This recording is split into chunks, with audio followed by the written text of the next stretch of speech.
ষড়যন্ত্র চালিয়ে যাচ্ছে। আপনারা জানেন দোসররা, আওয়ামী লীগের দোসররা এদেশে অত্যন্ত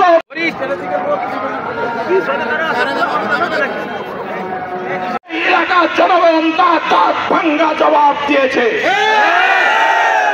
আপনার পক্ষ থেকে লাল গোলাপের শুভেচ্ছা এবং অভিনন্দন। এখানে আবুল কালাম আজাদের সুযোগ্য পুত্র বিসমিল্লাহির রহমানির রহিম ইসলাম রুমান আপনাদের সামনে সংক্ষিপ্ত বক্তব্য রাখবেন। পারলাম না এই মুহূর্তে আমাদের মালিখালী সহ সারা দেশের মানুষ আমাদের আজকের এই শুভাগমনে অনেক সময় চলে গেছে।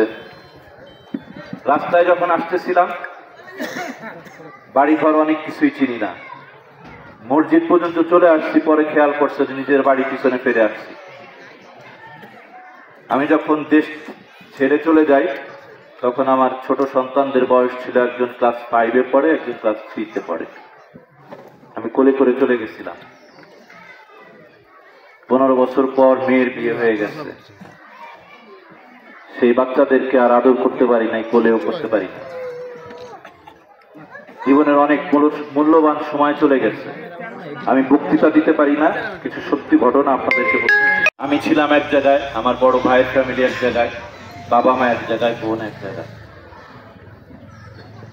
বড় ভাই চলে গেছে দুনিয়া থেকে, আল্লাহ নিয়ে গেছে।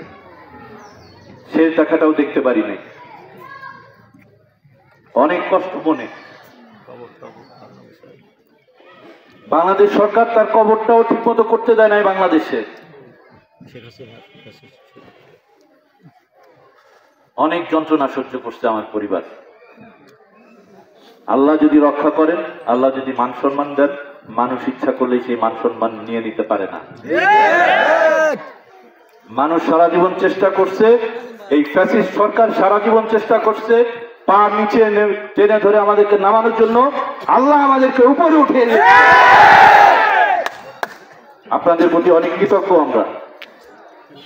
ভালোবাসা দেখিয়েছেন, দোয়া করছেন, আল্লাহ আমাদেরকে রক্ষা করছেন। সমুদ্রের মধ্যে ছিলাম কিন্তু একটু পানিও গায়ে লাগে নাই, আলহামদুলিল্লাহ। আল্লাহ সম্মান অনেক গুণে বাড়িয়ে দিয়েছে। মাগরিবের সময় হয়ে গেছে, বেশি বক্তব্য দিব না, সময় সংক্ষিপ্ত, সবাই নামাজে যাব। আপনারাই আসছেন এখানে, অনেক কষ্ট করে সারাদিন সময় দিয়েছেন, আগায় নিয়ে আসার জন্য অনেক সামনে গেছেন। আপনাদের ভালোবাসায় আমরা কৃতজ্ঞ। আপনাদের ভালোবাসা নিয়ে আমরা বেঁচে থাকতে চাই।